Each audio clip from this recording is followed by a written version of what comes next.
I'm just gonna update you guys real quick on what I've been doing and what's been going on. Not too much with the Honda. I really haven't got a chance to take apart the engine.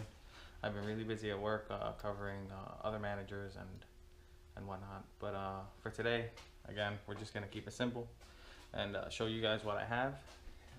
Also, we'll go outside to the Mustang and take a look at the coolant line that broke off.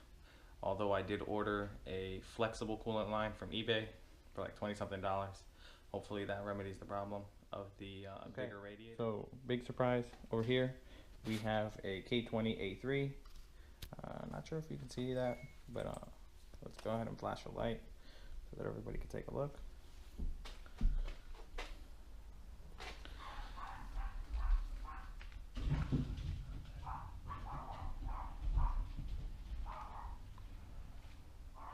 I got this off of letting go from someone.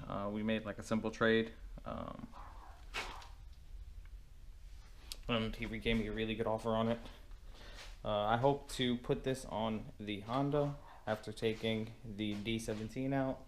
I know that they sell kits on K-Tuned for a couple $100 that make it a lot easier rather than me having to weld and make my own brackets. They have them already made, which is great.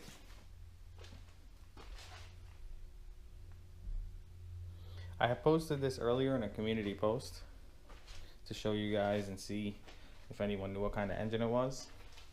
But again, it's a K20A3, real simple. It was out of a RSX.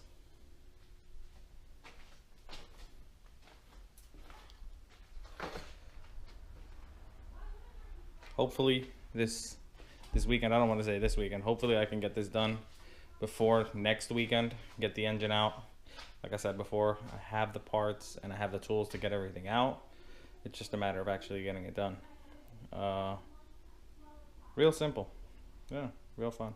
I've actually been talking to LRB and they're gonna take this engine from me real soon. I just gotta figure out when I can bring it up to them because they are almost like a 2-hour drive for me.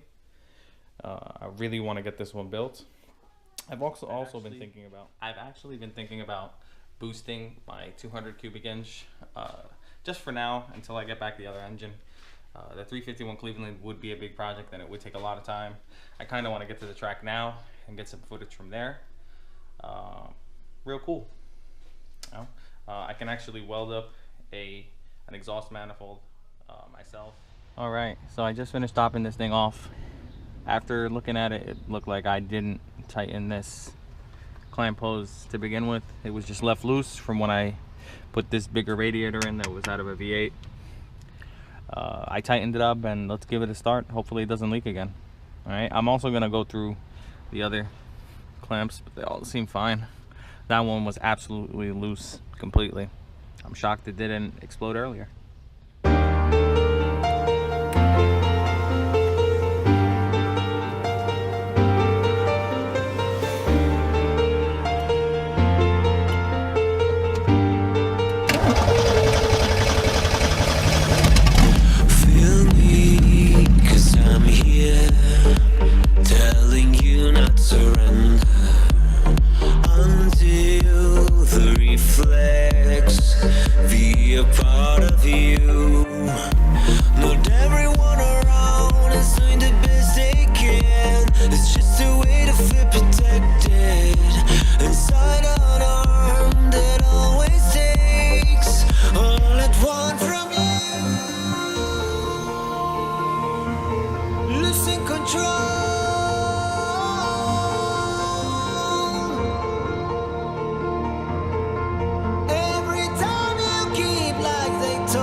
That was fairly easy. Yeah, we got everything screwed back together. I did forget about the heater hose. It was also unattached and it wasn't clamped down very well. So I went ahead and screwed that on. But overall, the car got to operating temperature with no issues, and hopefully we could drive it around soon.